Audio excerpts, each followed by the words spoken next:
Come pick up your useless daughter. I don't want her anymore." Those were the last words my husband said to my mother before he laughed and hung up. Exactly 60 seconds later, 6 black Cadillac Escalades rolled into our quiet suburban neighborhood. Every curtain on our street shifted. Every neighbor stopped mowing their lawn. Every child riding a bicycle froze. And my ex-husband, who had just proudly divorced me, stood in the driveway with the divorce papers still in his hand as his entire world began falling apart. He had absolutely no idea who my family really was. My name is Emily Carter, and for 12 years I believed that loving someone meant standing beside them even when they forgot how to stand beside you. Looking back now, I realize love isn't supposed to require you to disappear. When I married Daniel, we were just 2 ordinary people trying to build an ordinary American life. We met in Columbus, Ohio. He was working as a junior sales representative for a logistics company. I had recently graduated with a business degree but accepted a simple administrative position at a local nonprofit because I wanted meaningful work instead of chasing titles. Our first apartment was tiny. The kitchen was barely large enough for 2 people. The air conditioner rattled every summer. The upstairs neighbors argued every Friday night, but we laughed constantly. Those early years felt rich, even though our bank account certainly wasn't. Daniel used to tell everyone I was his greatest blessing. He'd squeeze my hand while grocery shopping. He'd kiss my forehead before leaving for work. He'd thank me for believing in him whenever another promotion slipped through his fingers. I honestly thought we'd grow old together. Then success slowly changed him. Not overnight. People rarely become strangers in a single day. It happens one compromise at a time. His company expanded. He started making more money. New managers arrived. He began attending expensive business dinners. His coworkers drove German luxury cars. Their wives wore designer handbags. Conversations that once centered around family vacations suddenly revolved around stock portfolios, country clubs, and investment properties. Daniel started comparing our life to theirs. At first, it was harmless. Maybe next year we'll buy something nicer. Then, I wish you were more ambitious. Eventually, my boss's wife owns 2 businesses. Those comparisons became criticisms. The criticism became contempt, and contempt slowly poisoned our marriage. I tried harder. I cooked every evening. I handled every bill. I organized holidays. When his father became sick, I drove him to every doctor's appointment for nearly 8 months while Daniel focused on work.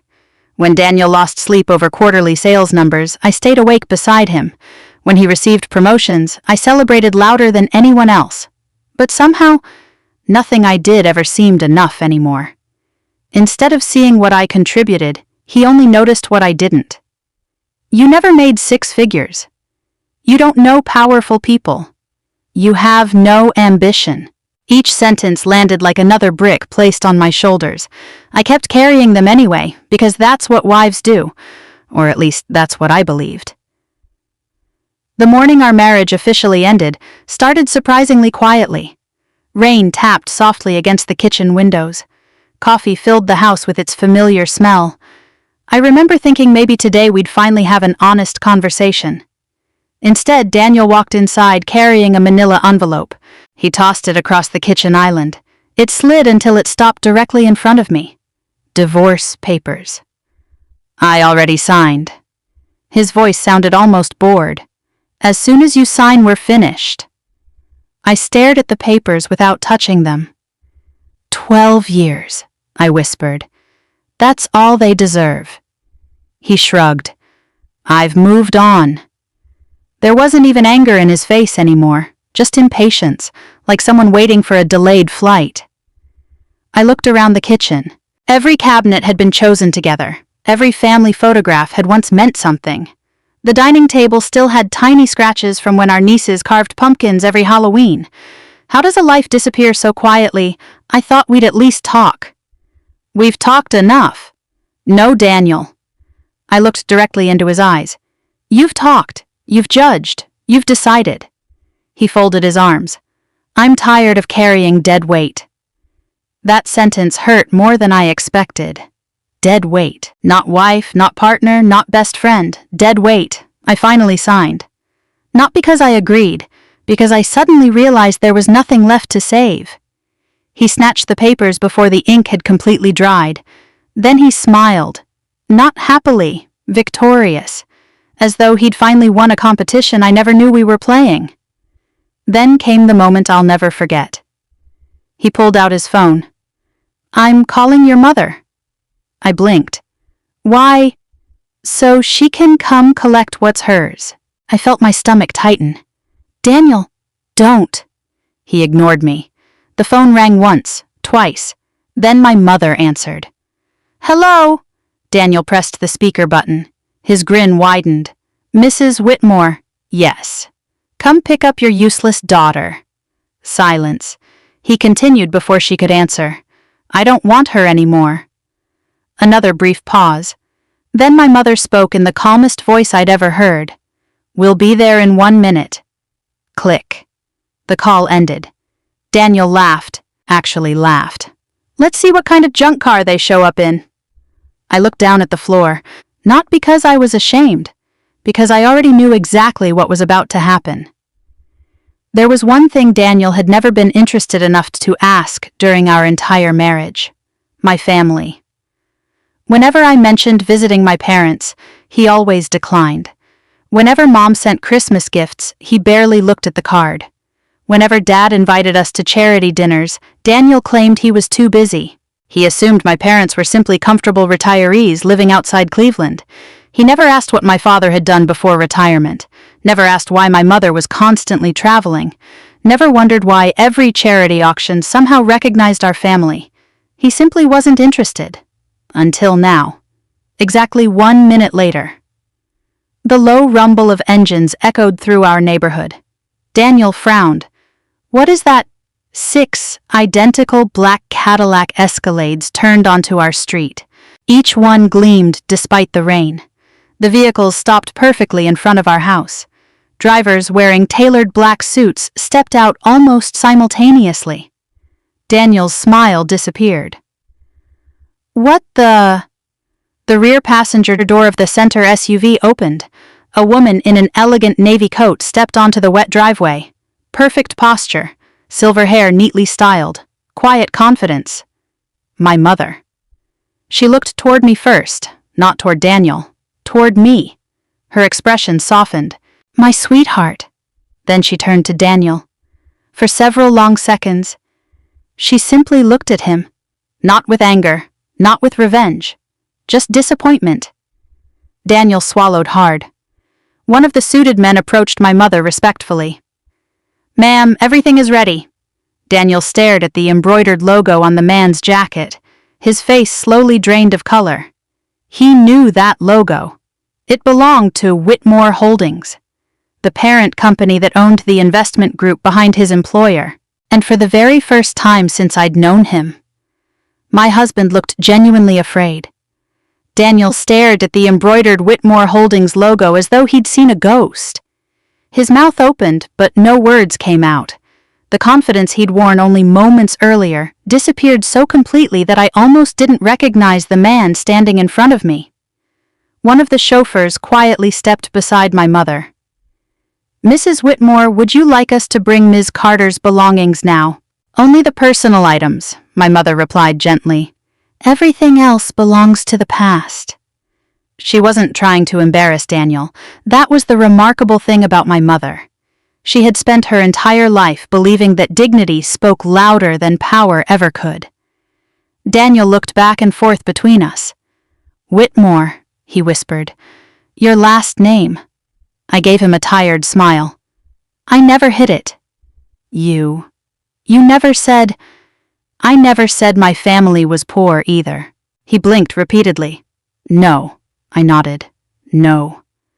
As 2 employees quietly entered the house with garment bags and storage boxes, my mind drifted backward through the years. Maybe because I suddenly realized this marriage was truly over. Maybe because I wanted to remember the man I'd once fallen in love with, instead of the stranger standing before me. We met almost 13 years earlier at a neighborhood volunteer event outside Columbus. A local church was helping repair homes damaged by severe spring storms. I spent the morning painting porches. Daniel spent most of the day installing drywall. By lunchtime, we were sitting on overturned buckets, sharing bottled water and peanut butter sandwiches. He made me laugh, not because he was trying to impress me, because he was genuinely funny. He talked about growing up in a blue-collar family. His father had spent 35 years working at a steel plant. His mother worked as a school secretary. He dreamed of building a stable life, owning a home, raising children, and never worrying about paying bills. Those dreams sounded exactly like mine, or at least the version of mine I wanted to build on my own. By our third date, I knew there was one conversation I needed to have with my parents. Mom smiled the moment I mentioned Daniel. "So," she poured herself tea, "you like him?"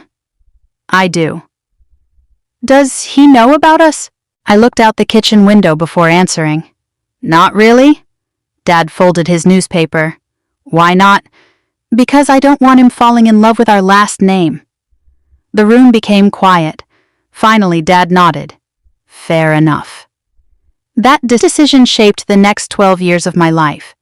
Not because I wanted to deceive anyone, because I wanted one thing money could never buy: an honest relationship. People often assume children from wealthy families live glamorous lives. Some certainly do. Mine wasn't like that. My grandfather started Whitmore Freight with a single-used delivery truck outside Cleveland nearly 60 years earlier. He drove every route himself, loaded every shipment himself, balanced every invoice at the kitchen table. Eventually, one truck became 5. 5 became 50. Then warehouses, distribution centers, commercial real estate, transportation software, investment partnerships. Over several decades, the company quietly expanded across much of the Midwest. By the time I was born, the business was already worth more money than I could truly comprehend. Yet my parents refused to let wealth define our family. I attended public schools. I had chores. I worked summer jobs. Dad insisted I learn how to balance a checking account before learning how investments worked. Mom volunteered nearly every weekend. Money, she always told me, is simply a tool. Character decides whether that tool builds lives or destroys them. When I graduated college, Dad offered me an executive position inside one of our companies. I declined. I want to earn my own mistakes. He laughed proudly. Good answer. So I rented my own apartment, bought a used Honda Accord, accepted an entry-level nonprofit job earning less than many of my classmates. My parents quietly paid nothing except birthday dinners. If I wanted independence, they intended to respect it completely.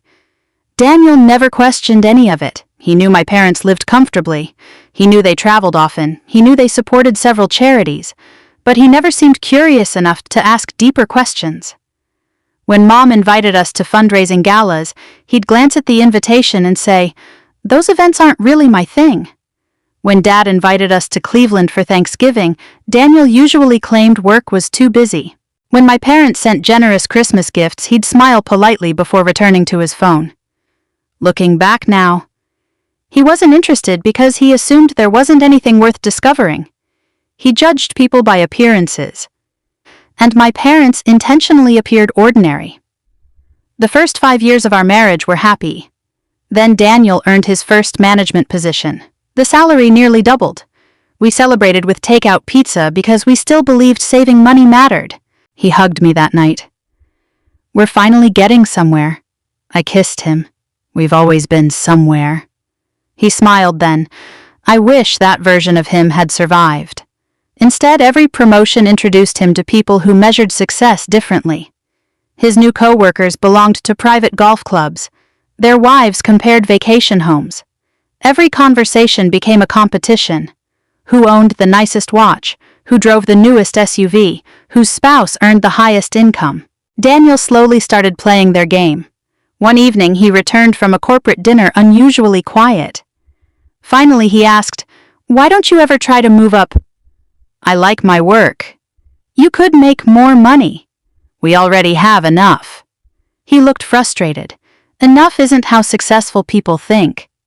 That sentence stayed with me, because it wasn't something Daniel used to believe. It was something he'd borrowed.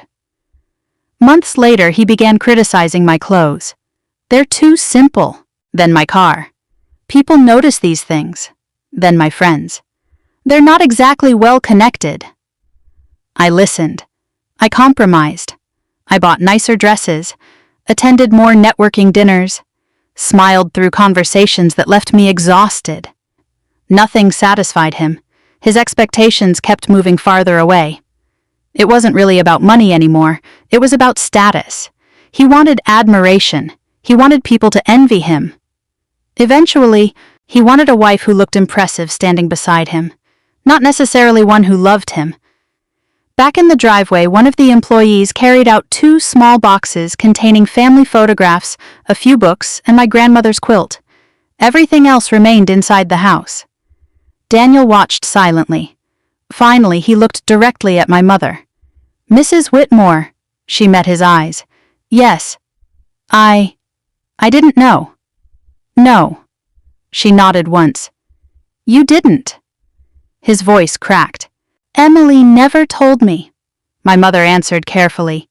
"Did you ever ask?" The silence that followed seemed to last forever, because the truthful answer was obvious. No, he hadn't. Not once in 12 years.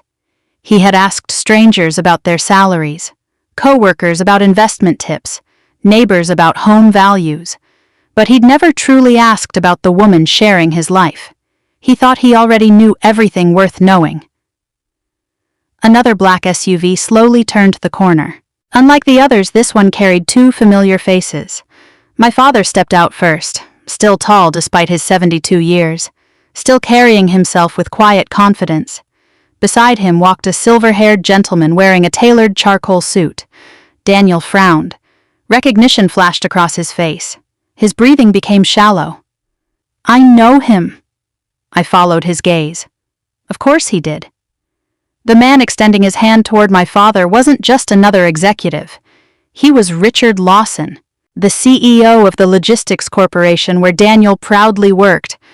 And at that very moment, Richard Lawson smiled warmly at my father before saying words that caused Daniel's knees to nearly buckle. "Mr. Whitmore, thank you for meeting with the board this morning.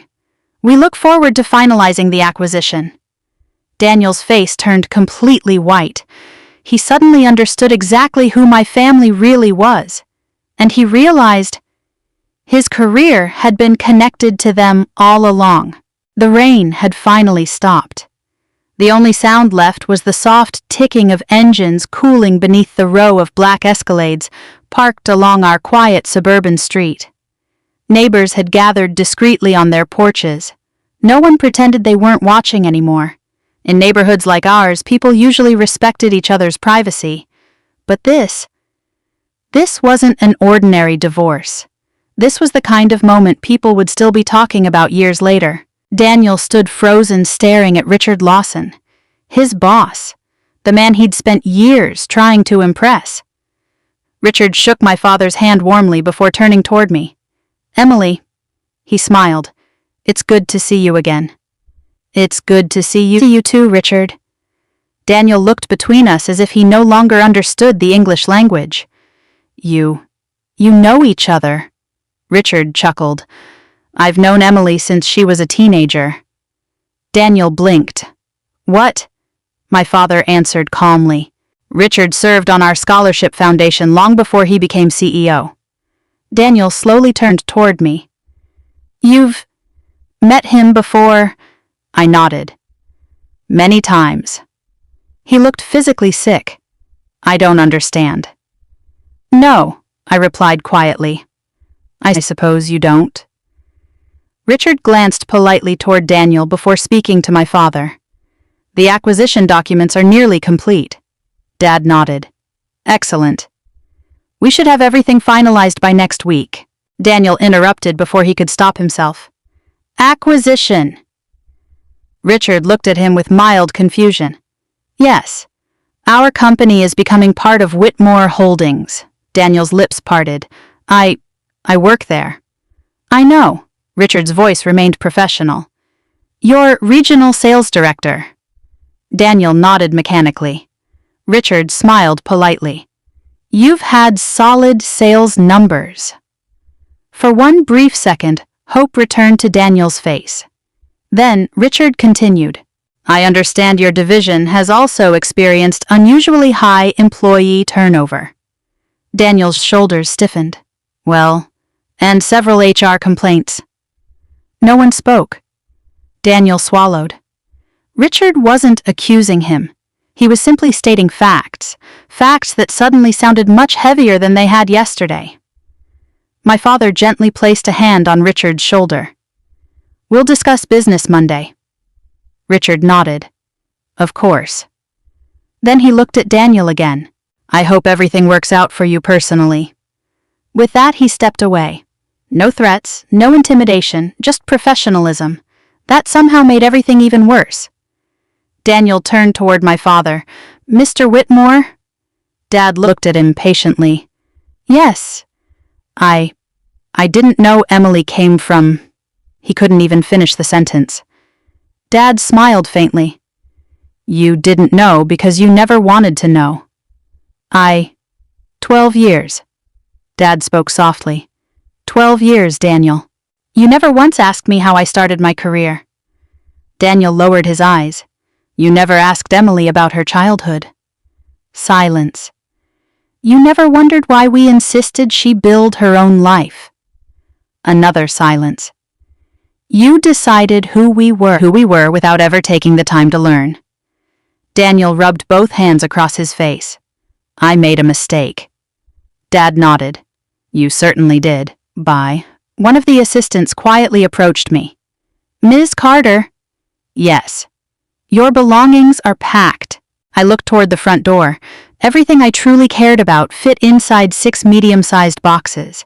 Family photographs, my grandmother's quilt, books, a few keepsakes, some clothes, that was all. It struck me how little of our shared life actually belonged to me anymore. Or perhaps, how little of it ever really had. I picked up the first box. Daniel instinctively stepped forward. I'll carry that. I looked at him. For years I would have accepted.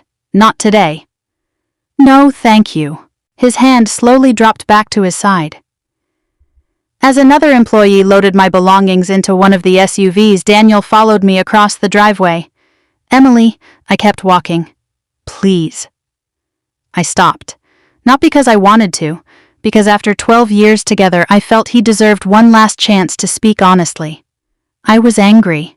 His voice trembled. I didn't mean... You called my mother. I know. You called me useless. I know. You told her to come pick me up like I was unwanted furniture. Tears filled his eyes. I know. I searched his face. For excuses, for blame, for anything.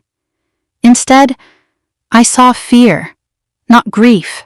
Fear. Fear of losing everything he'd just discovered. That realization hurt far more than his insults. If my parents had arrived in an old pickup truck, I asked quietly, would you still be apologizing? He opened his mouth. Nothing came out, because we both already knew the answer. Several neighbors pretended to check their mail while listening. An elderly woman from across the street looked genuinely heartbroken. She'd watched us plant flowers together every spring. She'd brought us casseroles after Daniel's father passed away. She remembered the couple we used to be. I wished I could remember them that clearly myself. My mother walked over and gently squeezed my hand. Are you ready? I nodded. Almost. She stepped back without saying another word. She knew I needed to close this chapter myself. Daniel took one slow step closer.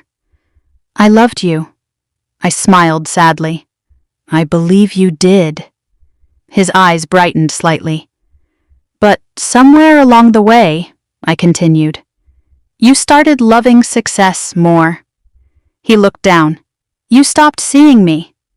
You became embarrassed by me. You wanted a wife who looked expensive. Every sentence landed quietly, not as revenge, as truth. I was standing beside you the whole time, I said, but you kept looking over my shoulder for someone better. His tears finally fell. I'm sorry.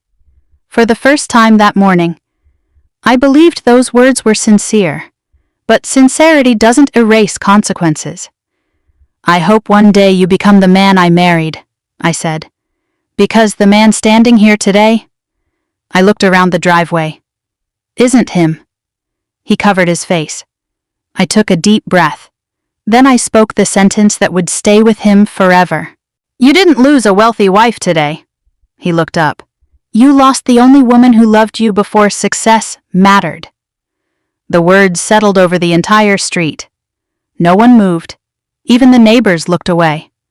Not because the sentence was cruel, because it was painfully true.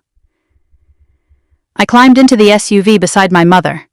Before the door closed, Daniel hurried forward one last time. Emily. I looked back. I never cheated on you. It seemed like such a strange thing to say, as though faithfulness alone excused everything else. I know, I answered, but respect is part of marriage too. The door closed softly. The convoy slowly pulled away. As we turned the corner, I looked back through the tinted window. Daniel was still standing alone in the driveway. The divorce papers had slipped from his hand. Rainwater carried them across the pavement. For the first time in years, he looked completely small. We drove in silence for nearly 20 minutes. Finally, my mother reached over and held my hand. You okay? I stared out the window. I don't know, she nodded. That's an honest answer. I keep wondering if I failed, she smiled gently. No, you loved someone completely. That's never failure. A few miles later, the convoy entered downtown Columbus. Instead of turning toward one of my parents' homes, the lead SUV pulled beneath the covered entrance of a beautiful historic hotel overlooking the Scioto River. Employees were already waiting outside. One greeted my mother respectfully. Mrs. Whitmore. Another smiled at me. Welcome home, Ms. Carter. Home. The word felt unfamiliar, but for the first time that day, it also felt possible. As I stepped out of the SUV, I had no idea that rebuilding my life would begin right there, and I certainly didn't know that Daniel's greatest losses had only just begun. People love stories where karma arrives overnight. The arrogant husband loses everything. The betrayed wife becomes richer. Justice is instant. Life doesn't work that way, at least not in my experience. What happened after the divorce wasn't dramatic. It was quieter, and somehow much more painful. 3 weeks after I left our house, my attorney called. Emily, I wanted to let you know we've received another proposal from Daniel's lawyer. I was sitting in the conference room at the Whitmore Foundation reviewing applications for grants that would help women leaving abusive relationships rebuild their lives. I leaned back in my chair. What does he want? He'd like to revisit the property settlement. I wasn't surprised. He signed everything voluntarily. I know. He says he wasn't fully aware of certain financial circumstances. I almost laughed.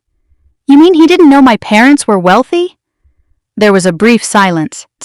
That's essentially what he's arguing. I closed the file in front of me. We're not changing anything. I thought you'd say that. My attorney hesitated. Emily. Yes. Your parents aren't asking us to pursue anything. I know. They specifically instructed us to avoid making this difficult for him. I smiled to myself. That sounded exactly like Mom and Dad. Even now, they refuse to use wealth as a weapon.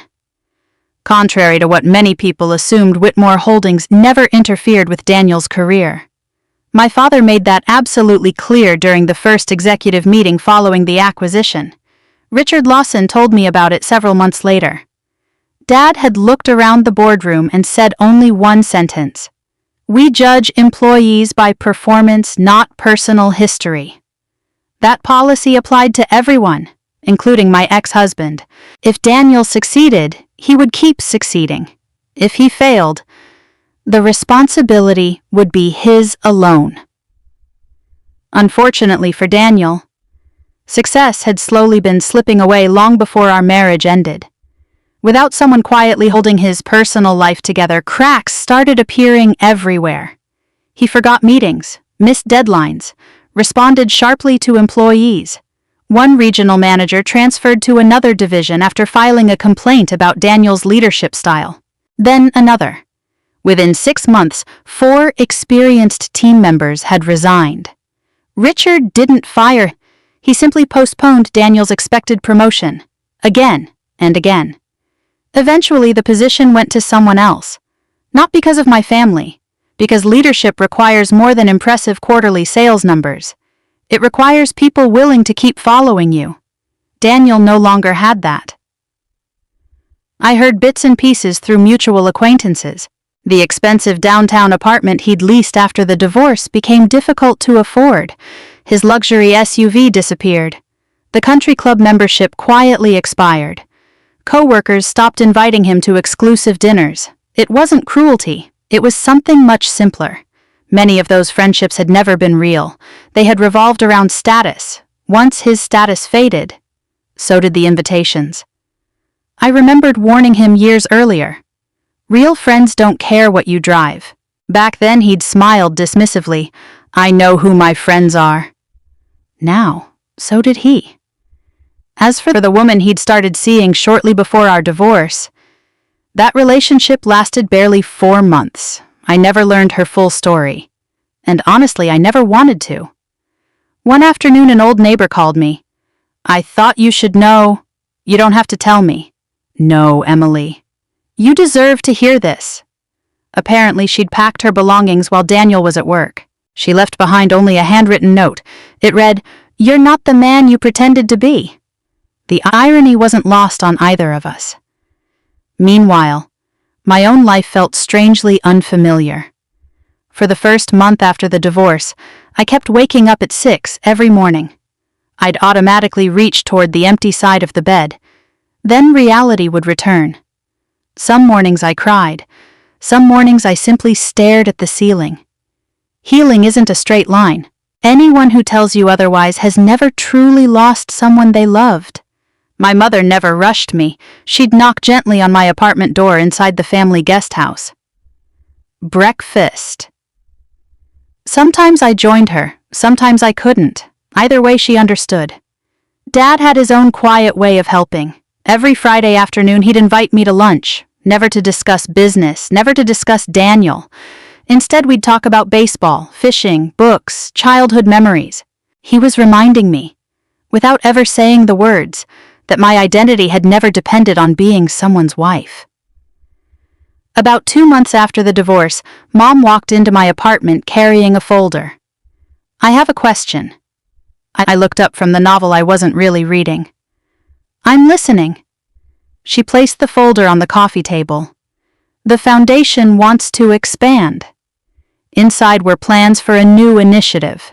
Emergency housing, career counseling, financial education, legal assistance, everything designed to help women starting over after difficult marriages.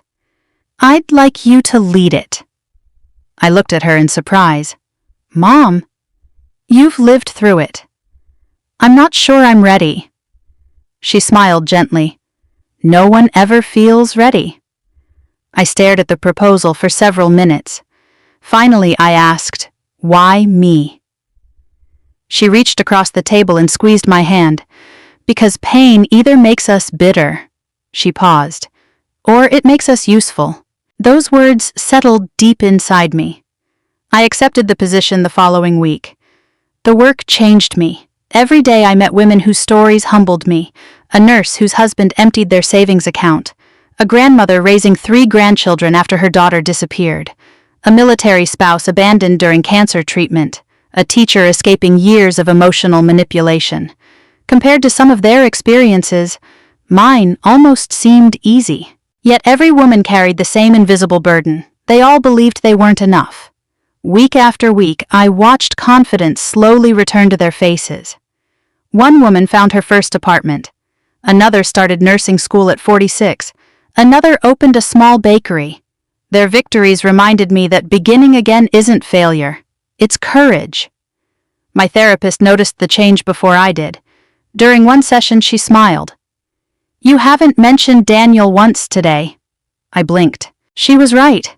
For nearly an hour, we'd discussed future plans instead of old wounds. What does that mean?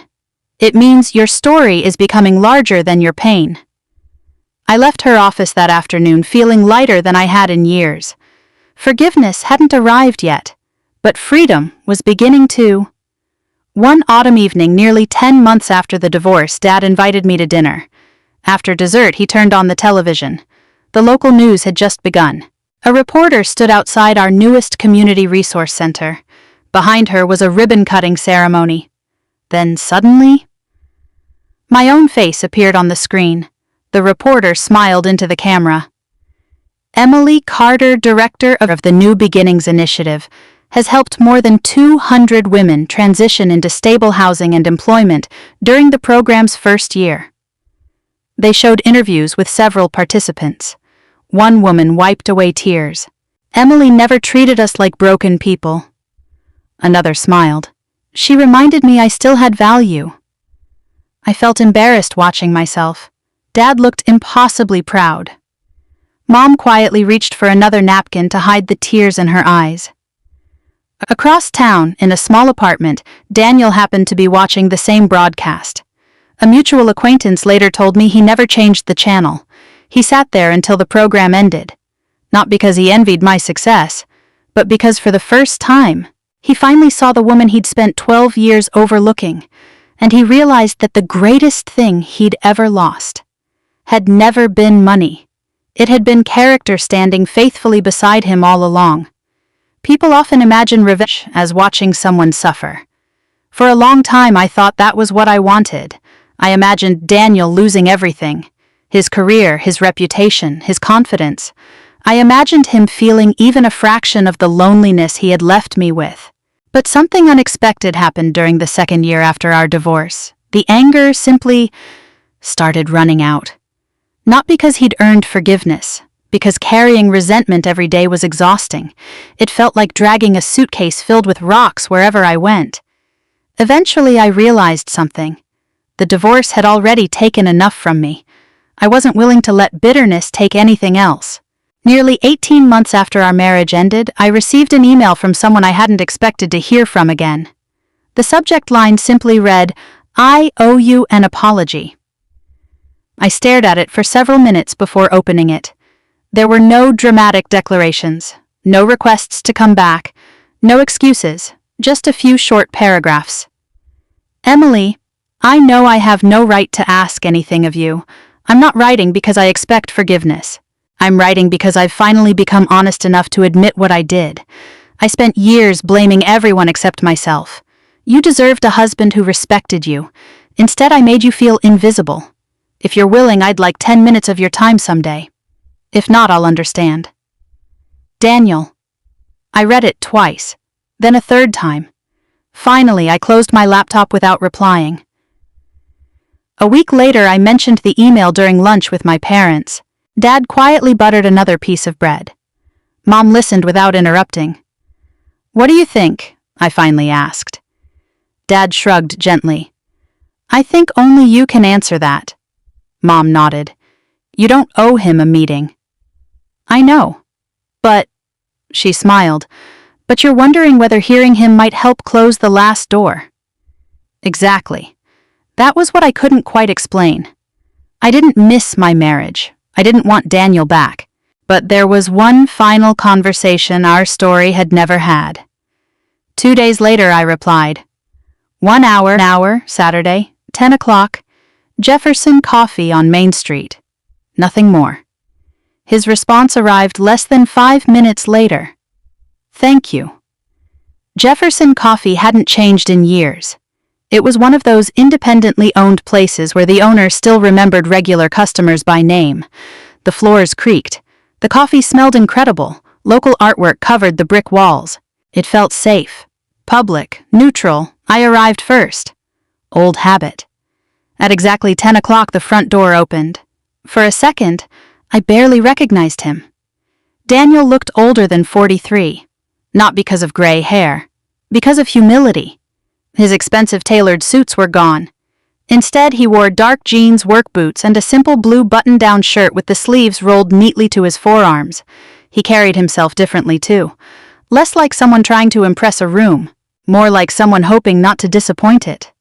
When he reached the table, he didn't try to hug me. He didn't even offer his hand. "Thank you for coming," I nodded. "You have an hour."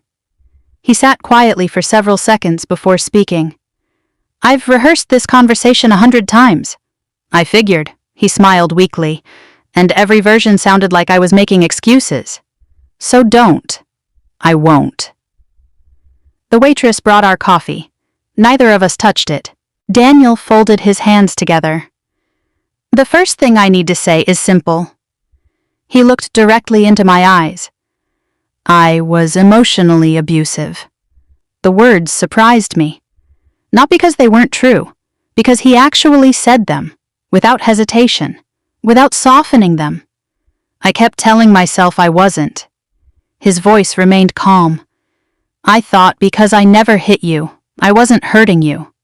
He looked down briefly. "I was wrong." I listened without speaking. I criticized everything. Your clothes. Your career. Your friends. I made you believe you were never enough. He inhaled slowly. "And the worst part," his voice cracked, "is that you kept trying harder." I remembered those years instantly, buying different dresses, changing hairstyles, attending networking events I hated, cooking more, smiling more, apologizing for things that weren't my fault, trying desperately to become someone worthy of the man I loved. I hadn't realized until much later, I had never been the one who needed to change. Daniel reached into his jacket pocket and removed a folded piece of paper. "I brought something." He slid it across the table. It wasn't a letter. It was a photograph. Our first apartment. Someone had taken the picture during our second Christmas together. We were standing beside a tiny artificial tree decorated with mismatched ornaments. Neither of us owned expensive clothes. Neither of us cared. We looked happy. "I found this while packing," he smiled sadly. I stared at it for hours. "What did you see?" "Myself." He paused. "Before ambition became arrogance." He told me about the counseling he'd started nearly a year earlier, not because someone forced him, because he'd finally become tired of blaming the world. His therapist had asked one question that changed everything. "When was the last time you admitted you were wrong without adding the word but afterward?" Daniel couldn't answer. He realized almost every apology he'd ever given sounded like this: "I'm sorry, but you," or "I'm sorry but work has been stressful," or "I'm sorry, but everyone else does it." Never simply, "I'm sorry." Counseling forced him to examine something much deeper than our failed marriage: his desperate need for approval, his obsession with appearing successful, his fear that ordinary meant worthless. "The irony," he said quietly, "is that chasing respect made me lose the respect of the only person who freely gave it." Finally, he looked back at me. "I'm not asking you to come back. I'm glad. I know we're over." I appreciated that. "So why did you ask to meet?" He took a deep breath. "Because I couldn't keep pretending I was the victim." Silence settled between us. Then he continued, "I called your mother." "Yes." "I called you useless." Another pause. "I've hated myself for that sentence ever since." He wiped his eyes. "I wanted you to know that every single day." I looked at him for a long moment. Then I asked the question I'd carried for almost 2 years.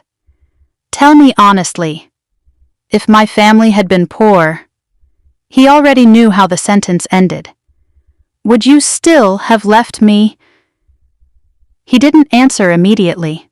Instead, he closed his eyes. When he finally spoke, his voice was barely above a whisper.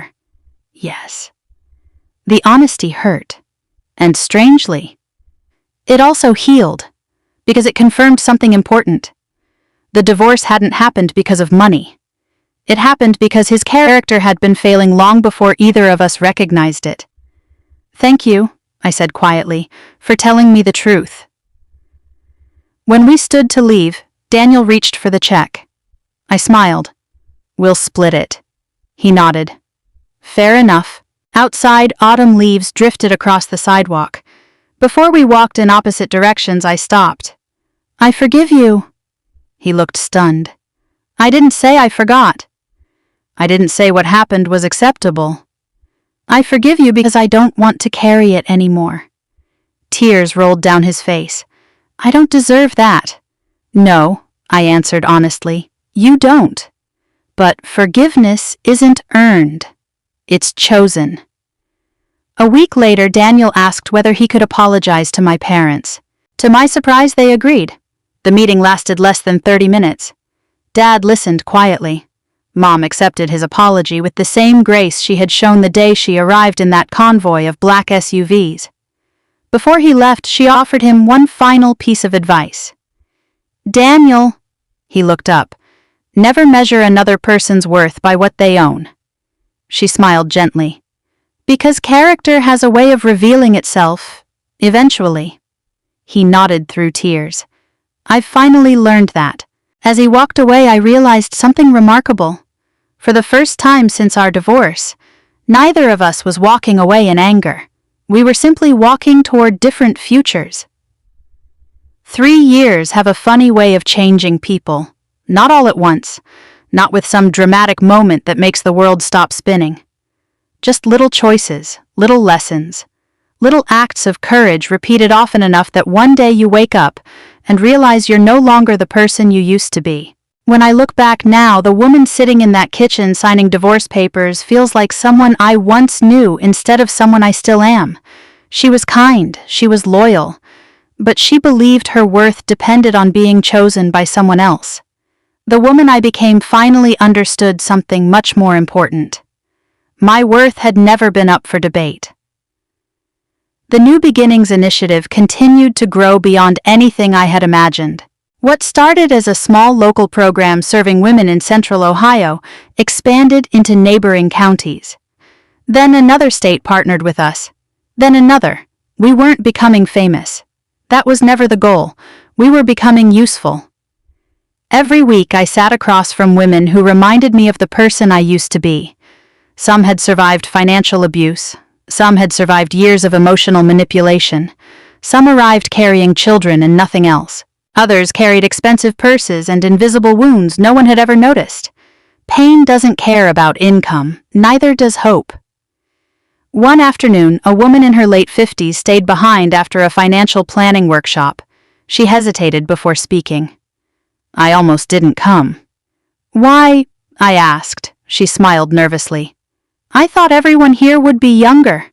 I laughed softly. Starting over doesn't have an age limit. Tears filled her eyes. My husband left after 32 years. She looked around the room. I don't even know who I am anymore. I reached across the table and gently squeezed her hand. I do. She looked confused. You're someone who's still here. That's where rebuilding begins. A year later, she sent me a Christmas card. She had opened a small accounting business. She signed the card with one sentence I'll never forget. Thank you for reminding me that life wasn't over just because one chapter ended. I kept that card in my desk drawer. Whenever I doubted whether our work mattered, I read it again. My parents gradually stepped back from day-to-day business operations. Dad finally admitted he enjoyed fishing more than board meetings. Mom joked that retirement simply meant attending fewer meetings and volunteering more hours. One spring afternoon, the three of us sat on the porch of their home overlooking a quiet lake outside Cleveland. Dad leaned back in his chair. You know, he smiled, your grandfather would have been proud. I looked at him. Because of the business? He laughed. No, because you remembered why he built it. I frowned slightly. I thought he built it to provide for the family. He did, Dad nodded, but not only for us. He pointed toward a newspaper article lying on the table. It featured one of our scholarship recipients, a single father who had become an engineer after returning to school in his 40s. Your grandfather used to say, Dad smiled, money only keeps its value when it keeps helping people. I looked across the lake. For the first time, I truly understood what my parents had spent my entire life trying to teach me. Wealth wasn't measured by what sat in a bank account. It was measured by the number of lives made lighter because you existed. People often ask whether I ever fell in love again. The answer is yes. But not when I was looking for it. His name was Michael. He was a high school history teacher and a widower raising a teenage daughter. We met at one of our community fundraising dinners, not because he was donating, because his students had organized a volunteer project for our program. The first thing I noticed wasn't his smile, it was how carefully he listened. When people spoke, he actually heard them. Months later, during one of our early dates, I nervously told him the entire story of my marriage. When I finished, I apologized. "I'm sorry. For what? For bringing all that baggage." He reached across the table and gently took my hand. "Emily." His voice was warm and steady. "Your past explains you. It doesn't reduce your value." Such a simple sentence. Yet I realized no one had ever said those words to me before. We married 2 years later in a small ceremony attended by family, close friends, and many women whose lives had crossed mine through new beginnings. There were no extravagant decorations, no magazine photographers, just laughter, children running across the lawn, homemade pie, a string quartet from the local university. It was everything my first wedding hadn't been: peaceful, authentic, enough. As for Daniel, life became quieter for him too. Not perfect, just honest. Richard Lawson eventually told me something that made me smile. Daniel had voluntarily stepped down from management. Instead of chasing executive promotions, he accepted a role training newly hired sales representatives. At first, Richard thought it was a strange decision. Then he watched Daniel work. Apparently, he had become remarkably patient. He listened, he encouraged, he admitted mistakes openly. One day, a young employee asked him how to become successful. Daniel reportedly answered, "Don't confuse admiration with respect. They're not the same thing." Richard laughed when he told me that story. "I think he's finally figured it out." I believed he had. Every Thanksgiving, our foundation hosted a community dinner for families going through difficult seasons. Volunteers served meals. Children decorated cookies. Local musicians played old American classics. 3 years after our divorce, I looked across the room while greeting guests. There stood Daniel. He was wearing a volunteer apron, serving mashed potatoes, smiling at an elderly veteran. There was no awkwardness, no bitterness. When he noticed me, he walked over. "Hi, Emily." "Hi, Daniel." "Looks like we both stayed busy."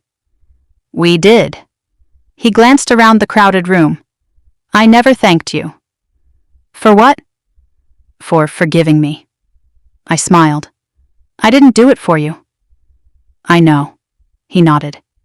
"You did it for yourself." "And maybe." He looked toward the families eating together. "It gave me permission to become someone better, too." I didn't answer immediately, because some moments don't need many words. Instead, I simply smiled. Then we returned to serving dinner. Two people whose lives had once been defined by pain, now quietly helping strangers. That felt like the ending our story deserved. Sometimes people still ask about the day my mother arrived with 6 black SUVs. They expect me to say that was the moment everything changed. They're only partly right. That convoy revealed the truth, but it didn't create it. The real turning point came much later, the day I stopped measuring my value through someone else's opinion. The day Daniel accepted responsibility without asking for excuses. The day forgiveness became stronger than revenge. If you've listened to my story this far, I hope you'll remember this: never underestimate a quiet person. Never assume someone's worth based on what you can see. The richest people aren't always the ones with the biggest homes or the most expensive cars. They're the ones whose character remains intact when no one is watching. And if someone ever makes you feel small, remember this: their inability to recognize your value does not diminish it. Not then, not now, not ever. Thank you for spending this time with me and allowing me to share one of the hardest chapters of my life. If this story touched your heart, reminded you of someone you love, or gave you hope to begin again, I'd be honored if you shared it with someone who might need to hear it. And if you'd like to hear more stories about resilience, forgiveness, and finding strength after life's hardest moments, I'd love for you to subscribe and join me again. 2 days after Nana's funeral, I received an envelope. The return address belonged to Harriet Cole, Nana's attorney. I sat at my kitchen table for almost 10 minutes before opening it. Inside was a single letter. Miss Woods, as your grandmother instructed before her passing, the formal reading of her estate will take place on Friday at 10 a.m. Your parents have also been notified. At the bottom was one handwritten sentence. Please remember what Marlene told you. Let me do the talking first. I stared at those words. Then I looked toward the window. Across the street, the porch light at Nana's house was still on. I hadn't turned it off. I couldn't. Not yet. Friday morning, I arrived at Harriet's office 15 minutes early. My parents were already there. Of course they were. My mother was wearing a dark blue suit. My father had a leather folder on his lap. They looked like they were attending a business meeting, not the reading of my grandmother's will. My mother stood when I entered. Ensley. I nodded. She smiled. You look tired. I'm fine. We should sit together. No. Her smile disappeared for half a second. Then she recovered. Of course. I sat on the opposite side of the room. My father didn't say a word. Harriet walked in exactly at 10. She placed a thick folder on the table, then she looked at all three of us. Before we begin, I want everyone to understand something. My mother straightened. This is not a negotiation. Harriet opened the folder. This is the last will and testament of Marlene Woods, along with her revocable living trust and several supporting documents. My mother's fingers tightened around her leather folder. Harriet looked at me. Ensley, your grandmother wanted you to hear this directly. I nodded. She began. The Maple Glen residence. She paused. The property is to be transferred in full to Ensley Woods. My mother inhaled sharply. Harriet continued. The commercial property located on Brookside Avenue is also to be transferred to Ensley Woods. My father finally spoke. That property? Harriet didn't look at him. She kept reading. The investment accounts, savings accounts, certificates of deposit, and securities held in the trust shall be transferred to Ensley Woods. My mother stared at me. I didn't react. I didn't even know what the estate was worth. Harriet turned another page. Based on current valuations, the estate is estimated at approximately $3.5 million. Silence. $3.5 million.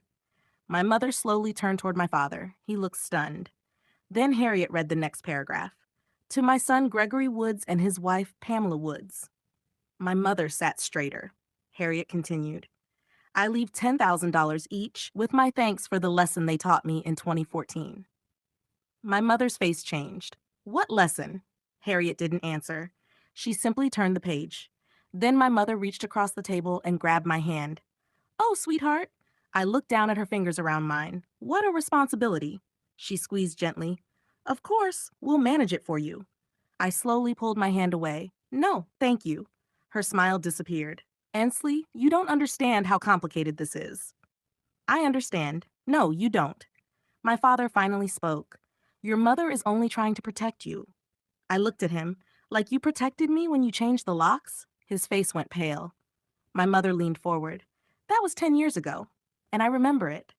Harriet closed the folder. We're finished for today. My mother stood. This isn't over. Harriet looked at her. No, she said calmly, it isn't. 3 weeks later, I was served with legal papers. My parents were contesting Nana's will. They claimed Nana had been mentally incompetent. They claimed I had manipulated her. They claimed I had isolated her from the family. And they wanted temporary control over the estate while the case was being decided. I read the complaint twice, then a third time. My lawyer, Daniel Mercer, sat across from me. He sighed. They're going after the trust. I know. They're also going after you personally. I looked up. What does that mean? He slid another document across the table. An anonymous complaint had been filed against my nursing license. The allegation? Elder financial abuse. I stared at the page. My hands became cold. They're trying to make me look like I exploited Nana. Daniel nodded. That's what it looks like. I leaned back. Can they do that? They can make the accusation. He paused. Whether they can prove it is another matter. I knew exactly where this was going. My parents weren't trying to win because they believed they were right. They were trying to make me afraid. Then came the part I had never told anyone. Not my coworkers, not my friends, not even Nana. When I was 19, less than a year after my parents had thrown me out, I broke. I was working 2 jobs, going to nursing school, sleeping 4 hours a night. I had nightmares, panic attacks. There were mornings when I couldn't get out of bed. One night, I admitted myself voluntarily to a behavioral health unit. 72 hours. That's all it was. I needed help, so I asked for it. I left stronger. I went back to school. I finished my degree. I became a nurse. Then I built a life. I never considered those 72 hours something shameful until my parents found the records. Daniel looked at me. They're going to use this. My throat tightened. They can't. They're going to try. My parents wanted the court to believe that because I had once needed mental health support, I couldn't possibly have cared for Nana. I stared at the table. For the first time, I wondered if fighting was worth it. Then Daniel said, "They've made an offer." I looked up. "How much?" $700,000. I almost laughed. $700,000 to disappear, to stop fighting, to walk away from Nana's house, to let my parents tell everyone they had been right. Daniel folded his hands. "Ensley, I'm not telling you what to do." He paused. "But financially, it's a rational choice." I didn't answer. That night, I drove to Nana's old house. I sat on the porch, the same porch where I'd stood with 2 suitcases 10 years earlier, the same porch where Nana had opened the door, the same porch light. I sat there until Ruth found me. She walked up the steps carrying a paper bag. "You haven't eaten." "I'm not hungry." That's what people say when they're upset. She sat beside me. A few minutes later, Carmen from the diner arrived too. She had known Nana for years. Ruth pulled the settlement papers from my hand. "She's $700,000. I nodded. Ruth looked at me. "You've been paying for their love your whole life." She tapped the paper. "Whatever this costs, add it to the pile." I stared at her. "What?" She leaned closer. "What's the interest rate?" I looked down at the signature line. For 10 years, I'd been afraid of disappointing my parents, afraid of being called selfish, afraid of being called unstable, afraid that maybe they were right. But sitting on Nana's porch, I finally understood. This wasn't about money. It was about whether they could rewrite my entire life. I picked up the settlement. Then I tore it in half. Ruth smiled. "No settlement. No settlement." The next morning, I made a decision. I would tell the entire truth. Everything. Including the 72 hours. I voluntarily released my medical records before my parents could twist them into a weapon. Daniel looked surprised. "You understand what you're doing?" "Yes. You don't have to hide anything." "I know." I took a breath. "If they want the truth, they'll get all of it." We built our witness list. Dr. Patel, Nana's longtime physician, her actual hospice nurse. Ruth, Carmen, neighbors who had known Nana for decades. People who had seen her living independently, and people who had witnessed what happened in 2014. Then Daniel found something. A document buried inside Nana's trust file. It was dated years before her final illness. My grandmother had prepared for this. She had written detailed instructions about what should happen if anyone challenged her estate plan. Daniel looked at me. "Ensley." "What?" "You need to read this." I took the document. The first paragraph was ordinary. The second wasn't. My grandmother had written about my parents, about the guardianship petition, about the day they tried to control her finances. And then there was one sentence underlined twice. "If they ever challenge this trust, make them read Article 9 in open court." I looked at Daniel. "What's Article 9? He didn't answer. He simply turned the page. And when I read it, my heart began pounding. Because Article 9 wasn't about protecting the money. It was about what my parents would lose if they tried to take it. The evidentiary hearing was scheduled for November. The morning of the hearing, I stood outside the courthouse. My hands were shaking. Daniel noticed. "You okay?" I nodded. "I'm scared." "That's okay." I looked toward the courthouse doors.